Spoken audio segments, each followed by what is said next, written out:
L'écriture, parler des mots, de ce qu'ils cachent, de ce qu'ils dévoilent, découvrir des livres, des auteurs, leur rapport à la parole écrite. C'est l'exploration que je vous propose lors des différentes interviews de cette nouvelle émission, L'écriture qui nous sonne.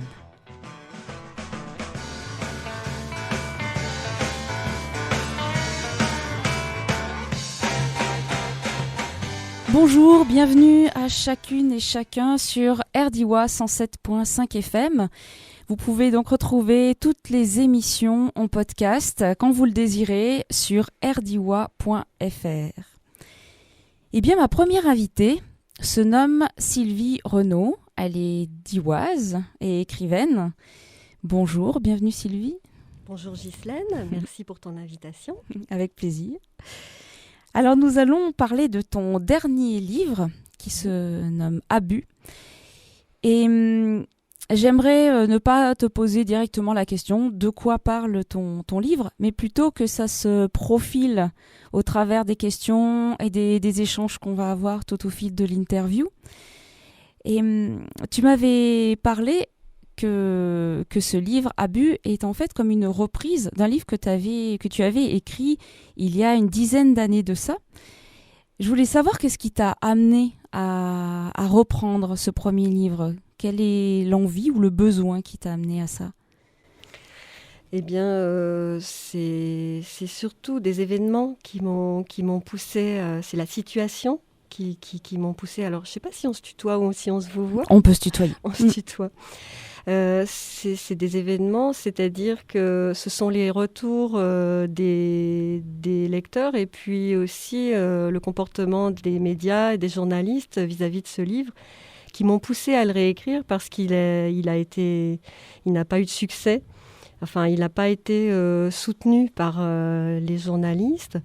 Alors que, en même temps, il a été beaucoup apprécié par les lecteurs. Sur mon site, on peut trouver des retours de lecteurs qui sont très forts. Donc, au bout de 10 ans, je suis assez têtue, hein, je me suis entêtée, mais au bout de 10 ans, je me suis dit, peut-être qu'il faut que je revoie la chose, que je revoie ma copie. Et puis, d'abord, je voulais le réduire pour qu'il soit moins cher. On me disait qu'il était trop cher, trop gros, et que j'étais trop bavarde. Donc, je voulais enlever des mots. Et finalement, il est plus gros. Ouais. Parce qu'il s'est passé beaucoup de choses entre-temps. Donc, j'ai quand même réduit une partie du texte. Et puis, je pense qu'il est un peu mieux écrit aussi, parce qu'avec la maturité, mon style s'est amélioré. Mais il s'est rallongé d'une troisième partie parce que c'était ça la démarche la plus importante. C'était d'expliquer pourquoi je m'obstinais à garder, à maintenir la cohabitation d'une histoire d'amour et d'une histoire sur la santé dans un même livre parce que les journalistes me reprochaient ça, de mettre ces deux thèmes en commun dans un livre. Et ça, j'ai jamais lâché. Et non seulement j'ai pas lâché, mais j'ai expliqué pourquoi. Et j'en ai tiré une conclusion générale commune aux deux thèmes. Voilà, ces deux thèmes que j'ai mis en parallèle et dont j'ai extrait des points communs. D'accord. Donc oui, ce livre parle de sexualité et de santé. Oui. Et là, tu as pu vraiment les relier et expliquer pourquoi. Ouais. Voilà, parce que pour moi, avant, c'était un peu évident ou un peu inconscient, un moitié-moitié. Donc, je n'ai pas expliqué, je les ai jetés comme ça, ensemble, un peu jetés comme des cris, quoi. J'ai poussé des cris d'alarme, mais je n'ai pas expliqué pourquoi je le faisais. Et là, maintenant, je le fais. Ouais. Voilà, j'ai ajouté cette troisième partie pour faire ça. D'accord. Et dans cette réécriture, est-ce qu'il y a l'idée aussi d'inscrire un changement de perception sur ce passé ? Parce que comme on le comprend, c'est autobiographique, ça parle vraiment de toi et de choses fortes de ton passé. Est-ce que de le réécrire, il y avait donc ce besoin d'inscrire le changement de perception sur ton vécu. Et est-ce qu'aussi l'acte de réécrire a contribué à transformer une vue sur ton passé aussi? J'aimerais vraiment te répondre par oui. Et en même temps, oui, il y a sûrement un peu de oui, mais pas tant que ça. J'ai vraiment le sentiment d'être bien ancrée dans cette compréhension du passé. Je vois pas ce que j'aurais pu. Enfin, ce que ça m'a permis de faire, c'est de peut-être de mieux comprendre le lien entre les deux. Voilà, c'est ça en fait. Ma réponse est non sur chaque sujet indépendamment, mais ma réponse est oui sur quel est le lien entre les deux, effectivement. Voilà, c'est une très bonne question. D'accord. Et en parlant que ma pensée évolue. Oui, en fait, c'est parce que je la comprends mieux moi-même, que je comprends mieux ce lien, que je peux mieux l'expliquer à mes lecteurs dans ce nouveau bouquin. Et du coup, quel est ce lien alors dont tu nous parles entre ces deux thèmes principaux de ce livre Abus, donc sexualité et santé? Eh bien, le lien, c'est le titre du livre, tout simplement. Et c'est pour ça que j'ai changé son titre. Parce que j'ai vu l'intérêt, j'ai vu l'urgence, enfin le côté nécessaire de mettre un titre qui soit commun aux deux thèmes pour qu'on ne me dise plus qu'il y a 2 livres dans ce livre, qu'il faut les séparer, etc. Parce que, excuse-moi, mais le premier livre s'intitulait comment? Il s'intitulait « Si ça se peut ». D'accord. Voilà, parce que je voulais répondre à un déni, au déni de la société. Qui me disait grosso modo si tu souffres c'est parce que tu es folle. Et moi je répondais donc j'ai écrit ce livre pour répondre à la société non, je ne suis pas folle, je vais vous le prouver parce que voilà, j'écris de façon très claire quoi. Et non seulement je ne suis pas folle, mais voilà, dans ma version des faits, si je souffre c'est parce que je suis maltraitée et non pas parce que je suis folle. Et je le décris, je le raconte en détail. Donc ceci nous concerne toutes et tous. Potentiellement, il peut toucher beaucoup d'autres gens. Sur le plan de la santé, c'est certain qu'il touche beaucoup de gens. Et sur le plan de la sexualité, j'ai eu énormément de témoignages dans ma vie. Je suis plus toute jeune, hein.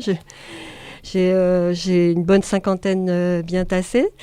Et donc j'ai eu beaucoup de témoignages parce que les femmes se sont beaucoup confiées à moi dans ma vie. Voilà, je suis quelqu'un qui a une bonne écoute et ça m'intéresse, c'est des sujets qui m'intéressent. J'ai aussi aidé des femmes violentées, abusées. J'ai vécu quoi. J'ai un parcours de vie assez chargé.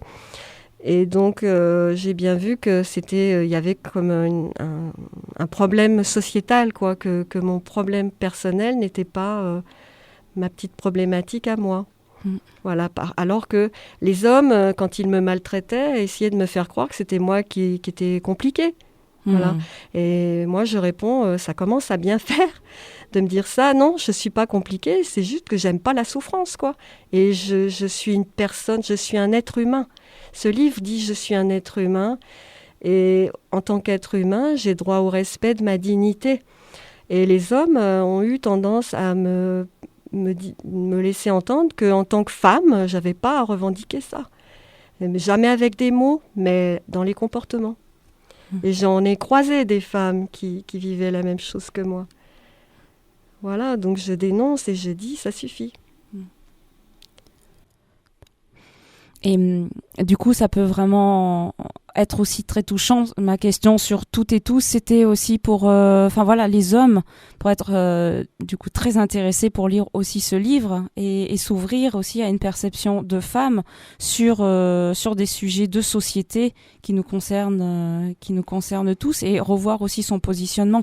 Parce que même, en tant que femme et en tant qu'homme, je crois qu'il y a vraiment quelque chose à revoir de notre positionnement parce qu'on se nourrit les uns des autres. Et si certains hommes peuvent être abusifs, c'est que malheureusement, certaines femmes aussi se positionnent dans une acceptation de ça. Oui, oui, tout à fait. C'est le cœur du sujet. C'est ce que je développe. C'est-à-dire, bon, enfin, il y a deux thèmes à la fois, bien sûr, c'est intéressant pour les hommes de le lire parce que je pense qu'ils vont se découvrir en fait. Le problème, c'est que c'est tellement inscrit dans la culture. Comment dire, ils sont éduqués comme ça. Et pour eux, c'est absolument normal. Pour eux, la vie, c'est ça. Vivre, c'est se comporter comme ça. Donc, ils ne voient aucun problème. Ils se voient pas comme des gens méchants ou mauvais ou quoi que ce soit. Pour eux, tout est normal. Et l'intérêt de lire mon livre, c'est de découvrir, d'abord de se reconnaître dans ces comportements, des comportements types, de stratégies, de manipulation. Et en même temps, mon livre décrit la souffrance que la femme endure face à ces comportements. Donc je pense que l'intérêt, c'est de faire sortir toutes ces choses des inconscients pour les mettre au niveau du conscient, pour que les hommes se voient agir, qu'ils se reconnaissent dans la description, mais aussi pour qu'ils découvrent ce qu'une femme endure et de quoi elle souffre quand elle vit ça et qu'elle n'en veut pas. La réponse de la femme à ça et quel est son comportement par rapport à ça, en fait, j'explique que dans notre société, elle a très peu de marge de manœuvre parce que pour les mêmes raisons, c'est-à-dire que les petites filles sont éduquées comme ça, elles sont éduquées à subir, à se soumettre, etc. Même si c'est pas aussi fort qu'avant, mais c'est toujours là. Et on les éduque à accepter d'être ridiculisées juste parce qu'elles sont des filles ou des choses comme ça. Et du coup, elles laissent faire quelque part parce qu'elles se disent que de toute façon, si elles quittent cet homme, il en trouvera une autre, il ira voir ailleurs parce que les autres femmes, elles se laissent faire. Vous voyez, tu vois ? Donc, mon livre, il invite vraiment les femmes, en tout cas celles qui ont l'habitude de se soumettre ou de tolérer des choses.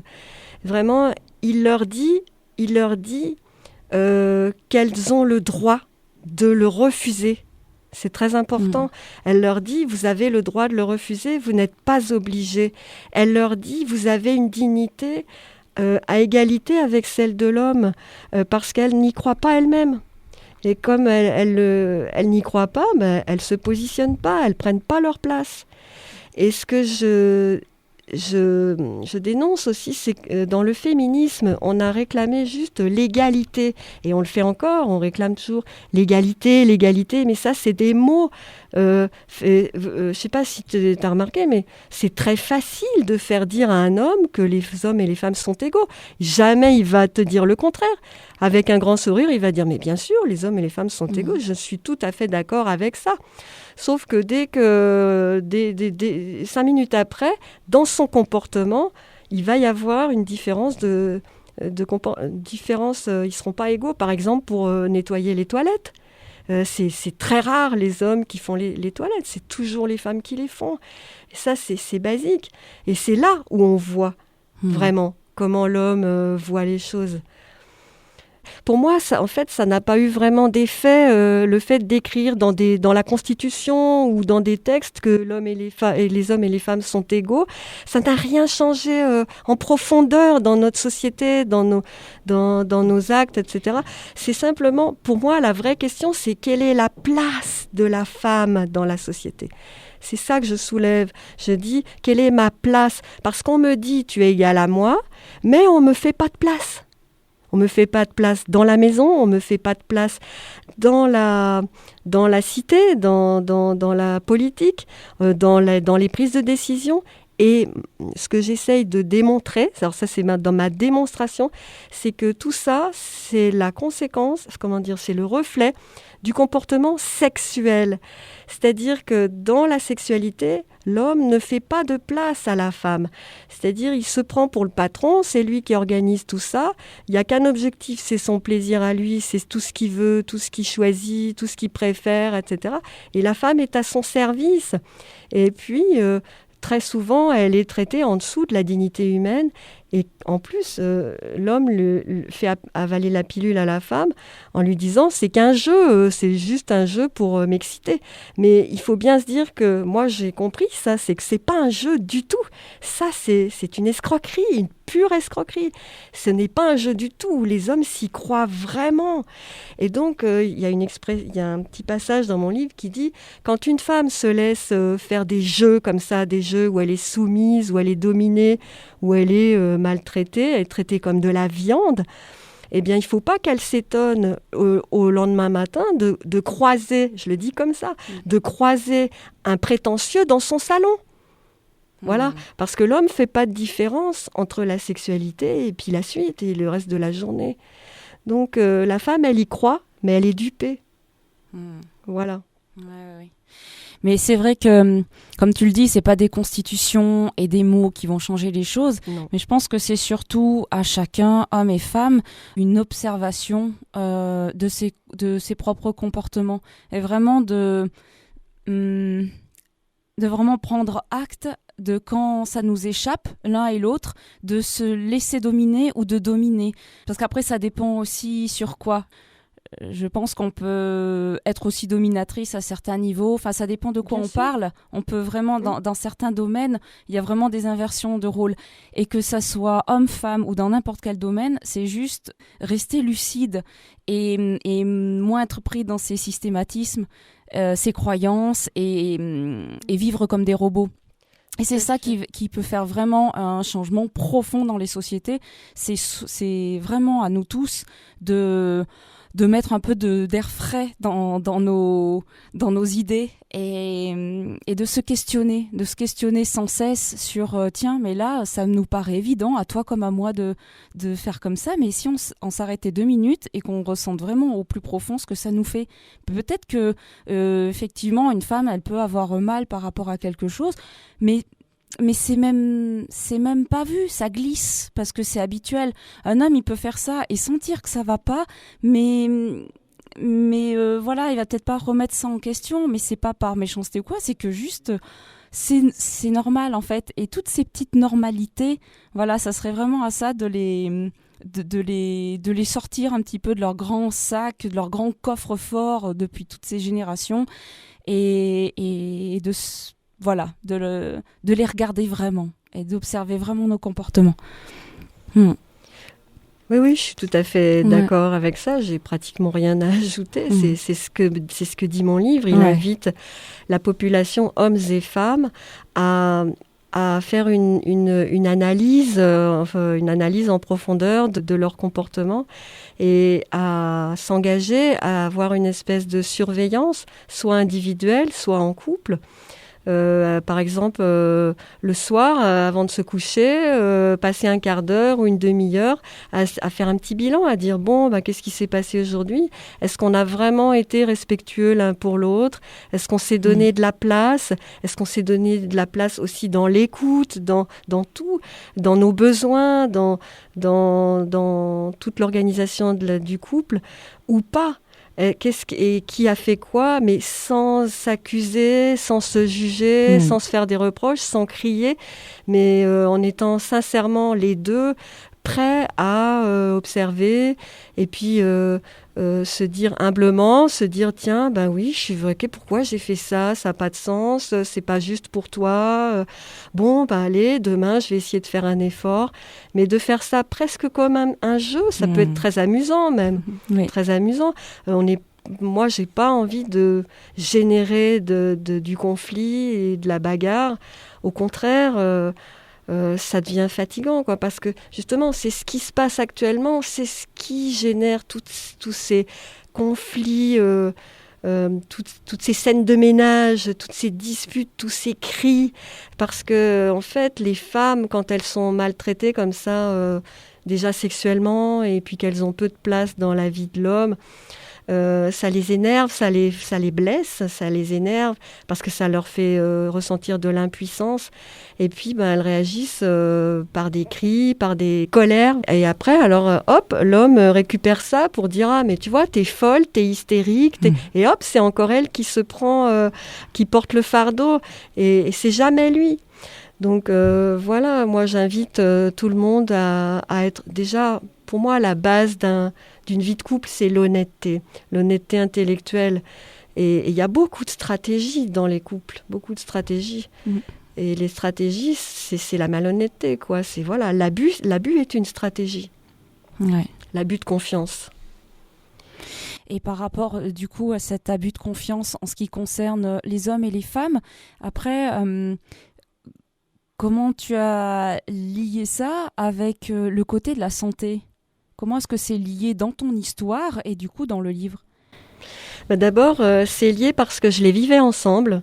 Je les vivais ensemble au quotidien parce que quand je faisais l'amour avec l'homme, dans cette histoire d'amour que je raconte, quand je faisais l'amour avec lui, je souffrais doublement.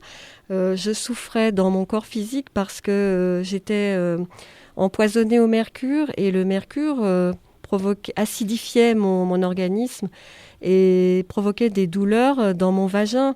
Donc le frottement des deux sexes provoquait une irritation, une brûlure, donc je souffrais physiquement.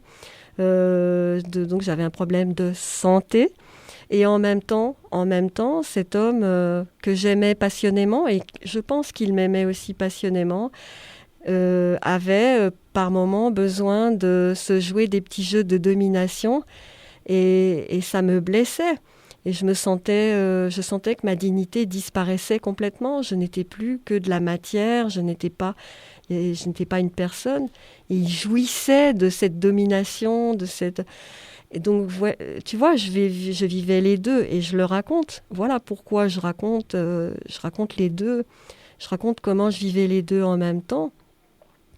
Et puis, avec du recul, justement, en écrivant ce deuxième livre, j'en ai extrait justement le point commun parce que dans ce livre, je raconte que plus tard, j'ai découvert que ce mercure qui me brûlait le sexe avait été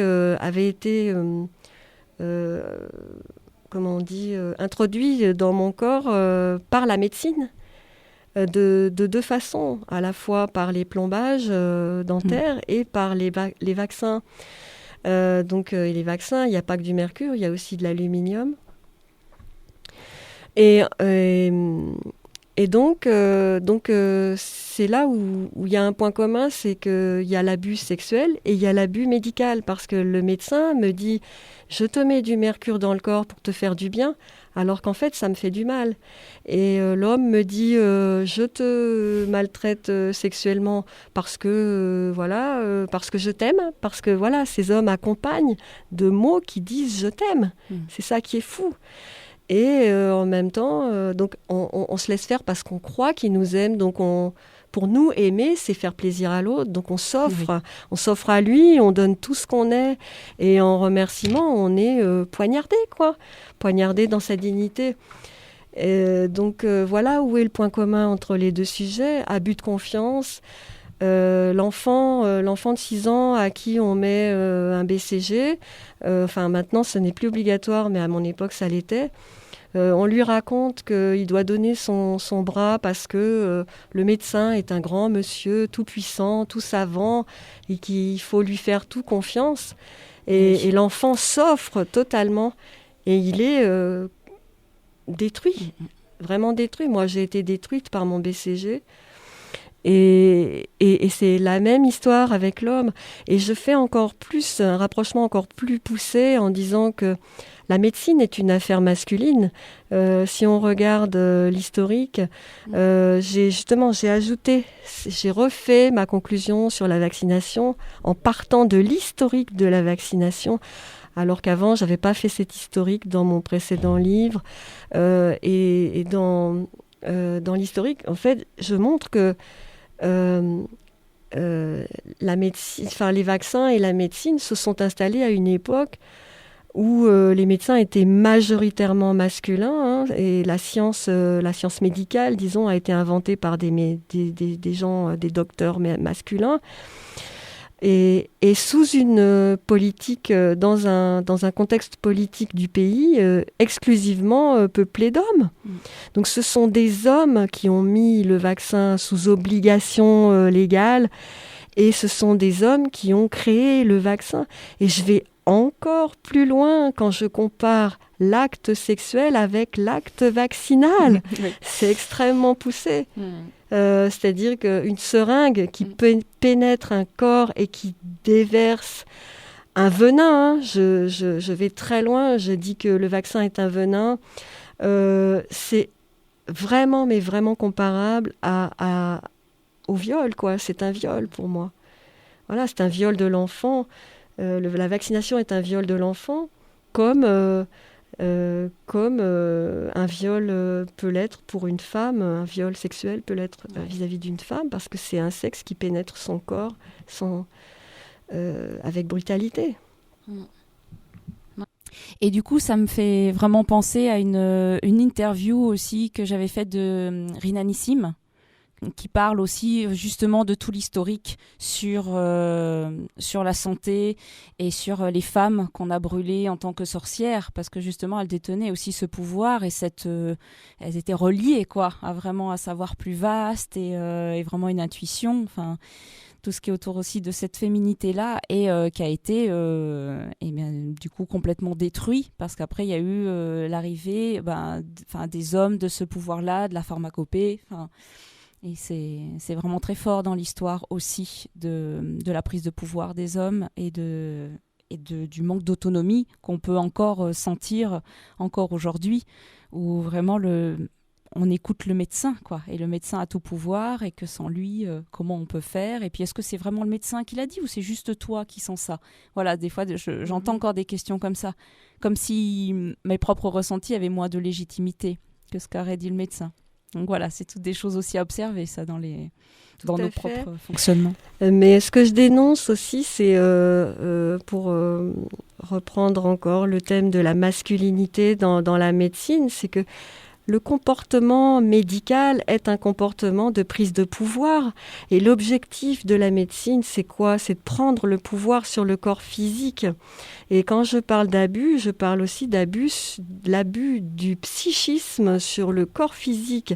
C'est-à-dire, nos psychismes ont besoin de pouvoir, ils ont besoin de mater ce corps qui a des limites. Nos psychismes veulent être illimités, avoir tout pouvoir, mais c'est faux. Le vrai maître, c'est le corps physique. Et d'ailleurs, la deuxième partie de mon livre a été rebaptisée le corps humain, point de suspension, un maître. Et en fait, quand les psychismes se rebiffent contre les lois de fonctionnement du corps humain, eh bien, ça se retourne contre eux. Parce que le corps humain, il dit non.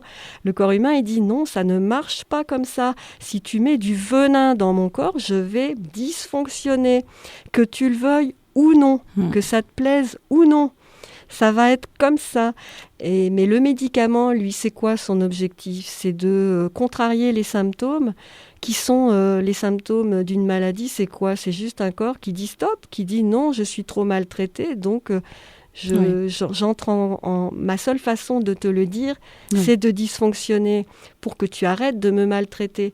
Mais la médecine, qu'est-ce qu'elle fait? Elle surenchère en continuant à maltraiter le corps encore plus, en contrariant ses appels de détresse. Avec des drogues médicamenteuses qui l'encrassent encore plus, parce que la chimie est indigestible par l'être humain et les médicaments sont des produits chimiques. Donc c'est ça, en fait, c'est pas étonnant que la médecine soit violente avec le corps physique, parce qu'elle est imprégnée de la violence masculine, puisque ce sont des hommes qui l'ont inventée. Ça va ensemble, c'est logique. Maintenant, ma grande question, c'est est-ce que vous avez envie de continuer, quoi? Est-ce qu'on va continuer longtemps comme ça? Est-ce que tu pourrais nous offrir un passage de ton livre qui là te parle par rapport à ce qu'on vient de dire?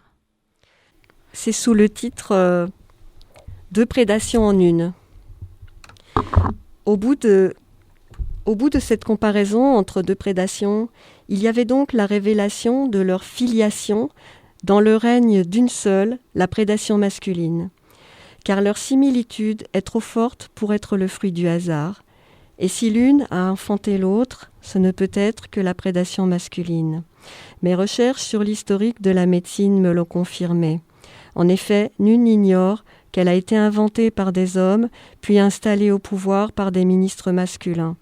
D'autre part, son principe est masculin, en ce qu'il est guerrier, conquérant et dominateur à l'égard du corps physique, qu'il prétend corriger comme s'il était mal fait. C'est flagrant dans la pratique vaccinale, qui a tout d'un viol, quand la seringue déverse sa semence par l'intermédiaire d'un dard. Un viol à main armée, puisqu'il s'applique sous la menace juridique. Je voudrais donner un autre passage qui parle du comportement de cette médecine vis-à-vis du corps. Le blocage des symptômes est d'autant plus stupide que ce sont des tentatives du corps de guérir, je veux dire les symptômes. La toux, le vomissement, la diarrhée sont tous des processus de guérison en marche. Pourquoi ? Parce qu'ils font sortir des toxines du corps. Une médecine qui nous les fait voir comme des défauts, entre guillemets, du corps physique, nous ment. Car celui-ci ne se trompe jamais quand il a faim, soif ou froid, quand il dort, pleure, bâille, s'étire, urine. Nous le trouvons très intelligent et répondons à ses besoins. Alors pourquoi serait-il idiot quand il tousse ou vomit ? À bien y regarder, ces symptômes sont doublement utiles. Ils alertent d'abord sur la présence de corps étrangers non assimilables et ils font le ménage. Quoi de plus pertinent ? Par exemple, alors j'aime beaucoup cet exemple, par exemple, point de suspension, quand je fus empoisonnée par mon vaccin antituberculeux à l'âge de 6 ans, j'eus des crises de foie terribles. Pendant plusieurs jours, je vomissais tout ce que j'avalais. Pourquoi ? Parce que mon corps rejetait le poison. Quelle intelligence ! Mais on appelait le médecin qui me prescrivait des anti-vomitifs. Quelle imbécilité ! Quand la médecine bloque ses symptômes, qu'elle appelle des, entre guillemets, maladies à combattre, elle prive la personne de ses chances de guérir en contrariant la guérison intrinsèque du corps. De surcroît, elle aggrave sa santé en ajoutant des toxines à celles que l'organisme essayait d'évacuer, car les antivomitifs sont d'autres poisons. Un carambolage d'empoisonnement, c'est tout ce que la médecine sait faire. Quelle folie, quelle absurdité! Voilà, je dénonce la médecine, mais j'argumente ma dénonciation. Oui, puis ça, moi, ce que ça m'évoque aussi, c'est vraiment plus de paix avec soi et avec ce qui nous arrive, parce que c'est une lutte permanente, sinon. Et c'est une telle agressivité avec ce qui nous arrive, au niveau corporel, plutôt au niveau de tout l'être, que ce soit les émotions, les sensations, et après, toutes les déséquilibres qu'il peut y avoir émotionnels et au niveau corporel. Et ça, on ne supporte pas souvent d'être en dehors de la joie, en dehors de la bonne santé, alors que tout le reste est vraiment de la vie, quoi, de l'énergie de vie, et que c'est qu'en fait tout accepter, tout assimiler et dire un grand oui à tout ce qui arrive. Et je sais que c'est pas évident. Je sais, il y a des grandes douleurs, il y a vraiment des choses vraiment pas faciles. Voilà, tu vois, par exemple, je voulais te faire aussi part d'une expérience personnelle. Tu me dis ce que t'en penses. Il y a pas longtemps, j'ai eu vraiment des grandes douleurs au lombaire. J'étais allongée, complètement immobilisée. Et j'ai pris des médicaments, des anti-inflammatoires, juste pour me soulager, parce que c'était très long.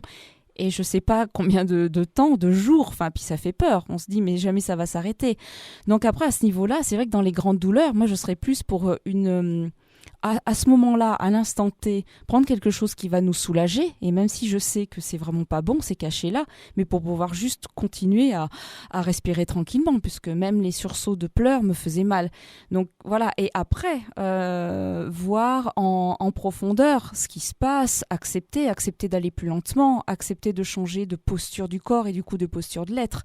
Mais qu'est-ce que tu en penses aussi à ce niveau-là? Est-ce qu'il n'y a pas quand même quelque chose à relier à certains moments et par rapport à certaines expériences qui nous arrivent, voilà, à dire quand même oui aussi à cette médecine-là?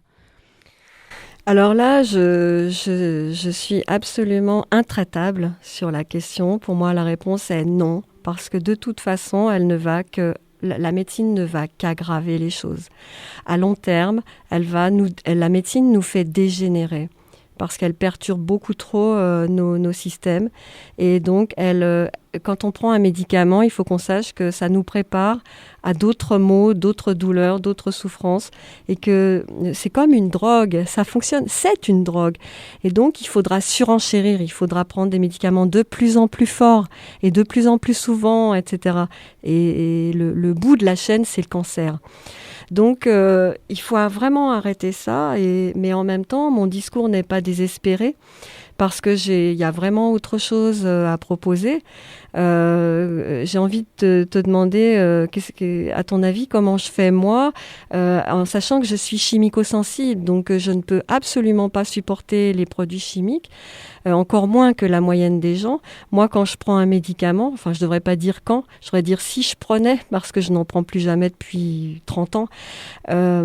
Si je prenais un médicament, je sentirais immédiatement les effets extrêmement toxiques, alors que la plupart des gens ne les sentent pas trop parce qu'ils ont une tolérance supérieure à la mienne. Mais moi, j'ai quand même une réponse très, très optimiste. Je sais gérer, moi, un mal de dos, j'ai aucun problème avec ça. Pourquoi ? Parce que j'utilise l'homéopathie. L'homéopathie, pour moi, c'est la seule vraie médecine. Et contrairement à ce qu'on pense, elle n'est pas aussi, ce n'est pas une médecine douce qui marche juste 3 semaines après. Non, un granule homéopathique, ça fonctionne dans les 10 minutes. Hein. Même on peut ressentir les effets immédiatement. Et c'est très puissant, ça peut bloquer, enfin pas bloquer, mais ça peut faire reculer une douleur de dos, si tu veux. La prochaine fois que tu auras mal au dos, appelle-moi, je gère ça sans problème et rapidement. Et puis la deuxième chose, la deuxième règle de base de toute maladie, c'est de boire beaucoup d'eau. Parce que l'eau évacue, l'eau nettoie, l'eau nourrit, et aussi, mais elle est plus efficace dans le fait de drainer que dans le fait de nourrir. Elle fait les deux. Et d'ailleurs, il paraît que l'eau fournit aussi en oxygène. On ne le sait pas, on croit qu'on est nourri en oxygène uniquement par l'air. Mais l'eau nous apporte aussi l'oxygène. Donc, elle nous réoxygène. Donc, c'est très bon l'oxygène pour la santé. Et elle draine toutes les toxines, enfin tout ce qu'elle peut, quoi. Et elle nous réimprègne de ce qui, enfin, elle nous donne tout ce dont on a besoin pour guérir. Elle relance notre système de défense qui lui-même va nous défendre, nous guérir. Dans mon livre, j'explique, à l'appui de scientifiques, hein, j'explique que en fait, il faut avoir confiance dans son corps, il faut être sûr que à l'intérieur de nous, ou à l'intérieur de chacun, il y a un médecin à l'intérieur. Il porte un nom, il s'appelle le système nerveux central. Et lui, il est, en plus, c'est une pure merveille, parce il est parfaitement adapté à ma personne. C'est-à-dire, si tu veux, ton système nerveux et le mien ne seraient pas interchangeables. Si on mettait ton système nerveux dans mon corps, il ne pourrait pas me soigner, et inversement. Donc, c'est admirable, enfin, c'est génial de le savoir. Ouais. Et les gens ne le savent pas. Et la médecine, elle n'a pas intérêt à nous le dire. Hein, d'ailleurs, un médecin ne le sait même pas lui-même. Donc voilà, il y a aussi d'autres choses. Par exemple, pour le mal de dos, ça veut dire aussi que le terrain est trop acide. Donc l'eau est basifiante. Tu vois, et basique, c'est le contraire d'acide. L'eau est basifiante, donc elle équilibre. Donc quand tu as mal au dos, tu te saoules de flotte. Tu bois toutes les 10 minutes. tu bois beaucoup d'eau toutes les 10 minutes et tu verras, ça marche. Et ça marche pour tout.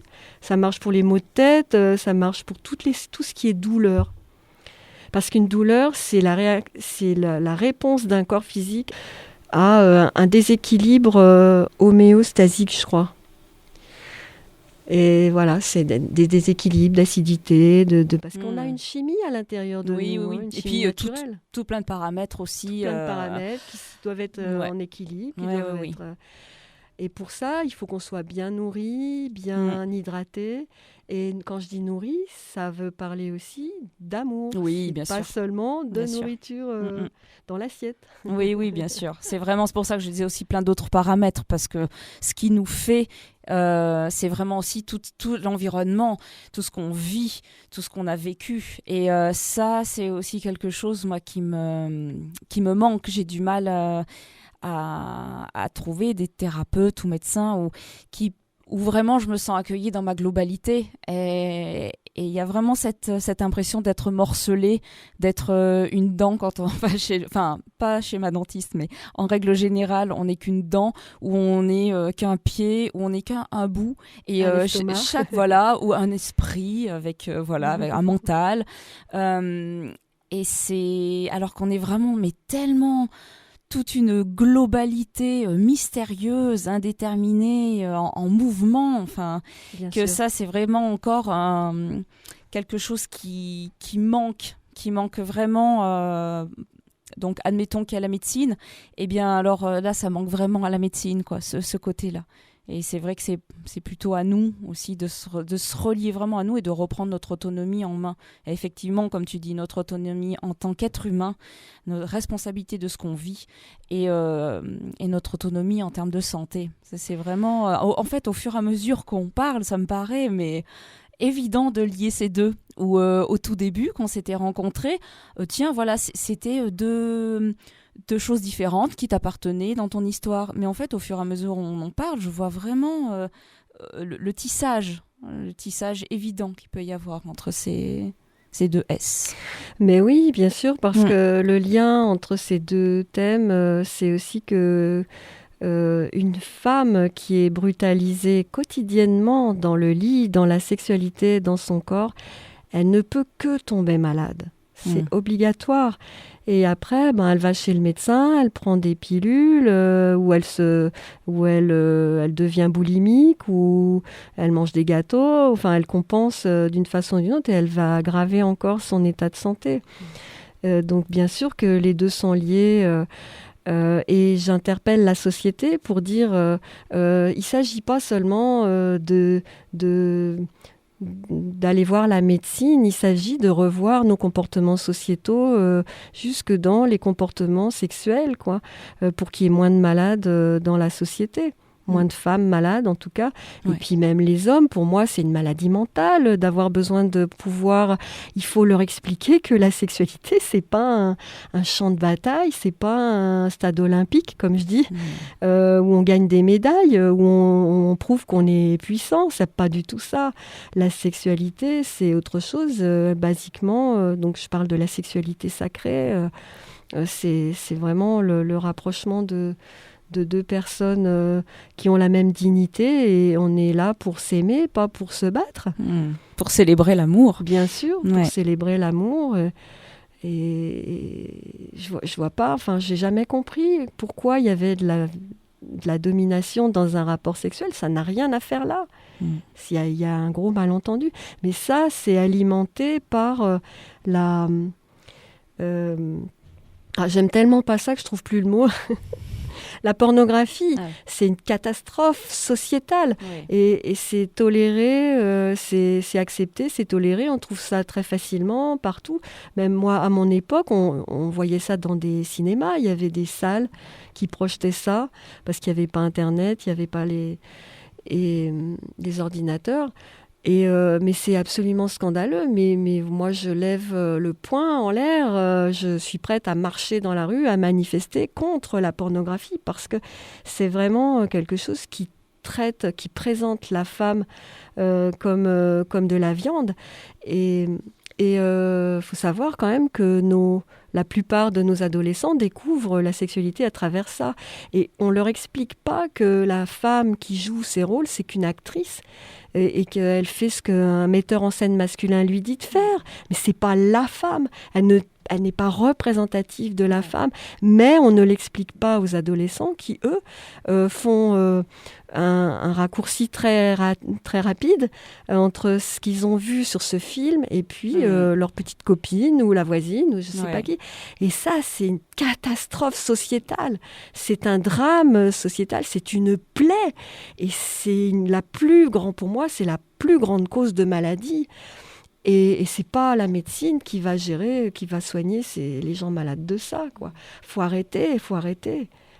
Oui, puis ça donne des images et des identifications parce que ni les femmes, ni les jeunes femmes ont envie et sont comme ça, et ni les hommes aussi sont comme ça. Et là, il peut y avoir une identification, alors que eux, dans leur cœur, voilà, ils seraient pas du tout comme ça, mais ils peuvent s'identifier parce que ça fait viril, et puis ils se cherchent aussi des modèles. Donc c'est vrai que voilà, ça peut être aussi... J'ai aussi un passage là-dessus, je veux bien le lire, c'est dans lequel j'explique que quand j'étais enfant, j'ai grandi dans un HLM où je jouais avec les petits garçons dans la rue, j'étais beaucoup plus dans la rue qu'à la maison. Et j'ai un souvenir des petits garçons jusqu'à l'âge de 11 ans, parce qu'à mon époque, on ne savait pas la sexualité aussi tôt que maintenant. Jusqu'à 11 ans, c'est-à-dire l'âge où ils entraient au collège, ils ne savaient rien du tout de la sexualité. Ils ne savaient pas ce qu'ils allaient en faire de leur sexe plus tard. Et c'était... Mais j'ai des souvenirs extraordinaires de mes relations avec ces petits garçons, qui étaient des anges, qui étaient gentils comme tout, qui étaient doux, qui étaient... Voilà, j'ai un passage, si tu veux, je peux essayer de le retrouver. Et à partir de l'âge de 11 ans, quand ils entraient au collège, ils devenaient insupportables. Pourquoi ? Parce qu'à 11 ans, leurs aînés, ils rencontraient des gens qui étaient en 4e, 3e, qui leur montraient des revues pornographiques, qui leur expliquaient la sexualité et des revues pornographiques. Et voilà, à partir de là, schlac, la femme tombait dans le trou, quoi, dans le trou noir. Et mes propres anciens petits copains devenaient méchants avec moi sans que je comprenne pourquoi. Parce que moi, je ne savais pas tout ça, ça se passait à mon insu. Donc voilà mon parcours. Je suis très observatrice, donc j'ai vu ça, j'ai noté ça. Oui. Ouais, c'est vraiment très intéressant. Après, pour la lecture d'un passage, peut-être on peut aussi dire parce qu'en termes de temps, ça va peut-être être un petit peu plus long. C'est vrai que ton livre est dense, tous les échanges et tout ce que ça soulève, c'est vraiment dense. Il nous faudrait vraiment 2-3 heures d'interview. Oui. Mais par contre, c'est vrai qu'on peut dire aussi à nos auditeurs qu'on peut retrouver ton livre qui est sorti donc le 20 janvier. Et on peut le retrouver alors sur ton site internet. Est-ce que tu pourrais, sachant qu'on va pouvoir retrouver l'adresse sur la page de RDY, mais est-ce que tu peux nous dire le nom de ton site ? Alors le site, c'est www.unlivreouvert, en minuscule, en attaché.fr. Et donc on peut retrouver ton livre en PDF. Voilà, on peut l'acheter en PDF pour 5 €. Et puis, on peut acheter le livre papier par PayPal pour 30 € avec les frais de port. D'accord. Donc là, sur le site, après, il n'est pas encore forcément dans des librairies ou dans des lieux encore. Non, il est encore dans ma cave. Les cartons sont dans ma cave, mais ça va venir. Okay. J'ai l'intention de l'offrir à la médiathèque de Die et puis de le mettre à la corderie aussi, où on pourra le feuilleter. Et aussi, je vais aller voir la mosaïque. Très bien, donc comme ça on pourra vraiment retrouver ton livre. Et puis si les lecteurs et même les auditeurs, avant d'avoir lu, peuvent te poser aussi des questions sur ton site. Il y a tes coordonnées. Oui, il y a mon adresse mail. On peut me contacter, on peut m'écrire. D'accord. On peut aussi m'écrire à Die. J'ai une boîte postale 31 à Die. Boîte postale 31 à Die. D'accord, au nom de Sylvie Renaud. Oui. Eh bien... Écoute, nous arrivons au terme de cette interview. Ça a été un grand plaisir. Pour moi aussi. J'ai pas vu le temps passer. Mais moi non plus. Et j'aimerais encore continuer. Mais voilà, au plaisir. Peut-être d'une seconde interview pour mais continuer. avec plaisir. Je suis entièrement tout à fait disponible pour ça. Ouais, et puis parler aussi du processus d'écriture, c'est aussi l'objet de cette émission. Donc là, on n'aura pas, pour cette première interview, abordé ces sujets-là, mais sachez que voilà, dans les prochaines, on prendra vraiment ce temps d'aborder tout le rapport aux mots, comment on construit un livre, quel bienfait aussi ça peut avoir, voilà, d'écrire. Et voilà, je voulais aussi vous signaler, d'ailleurs, je propose des ateliers d'écriture aux agités du local, 2 fois par mois, de 19h à 21h les mardis, à prix conscient, exceptionnellement à prix conscient pour le DIWA. Vous pouvez me contacter au 06 65 26 46 83. Voilà, je me nomme J. Spinel, je ne m'étais même pas présentée. Eh bien, merci à Sylvie pour ce moment. Merci beaucoup. C'est vraiment une joie de discuter avec toi. Ouais, pour moi aussi, c'était une très belle rencontre. Et voilà, donc je souhaite bonne chance à ce livre qui peut vraiment en effet remuer plein de choses. Donc, et voilà, qui interroge. Et voilà, c'est un très beau livre, dense, avec une couverture magnifique où on te voit enfant avec un regard profond, intense, avec une belle typo sur le abus aussi. C'est vraiment de la puissance, ce livre. Je voudrais remercier à l'antenne ma graphiste qui s'appelle Sophie Dartijas qui est à Die. Voilà, j'ai eu à cœur de faire travailler une personne localement. L'impression aussi est faite par Loading Zone qui est un imprimeur local. Et voilà, c'est ma graphiste Sophie qui a fait ce magnifique titre, ce magnifique titre qui m'a proposé ça, qui a aussi fait la photo de moi derrière. Ouais, très belle photo aussi, ouais. Je suis très contente. Chers auditeurs, je vous souhaite plein de bonnes choses. Je vous souhaite de toujours remettre en question certaines choses. Et puis pour d'autres aussi, pouvoir s'asseoir bien tranquillement, bien confortablement aussi sur les belles choses de sa vie. Je vous dis à tout bientôt pour une prochaine interview sur l'écriture.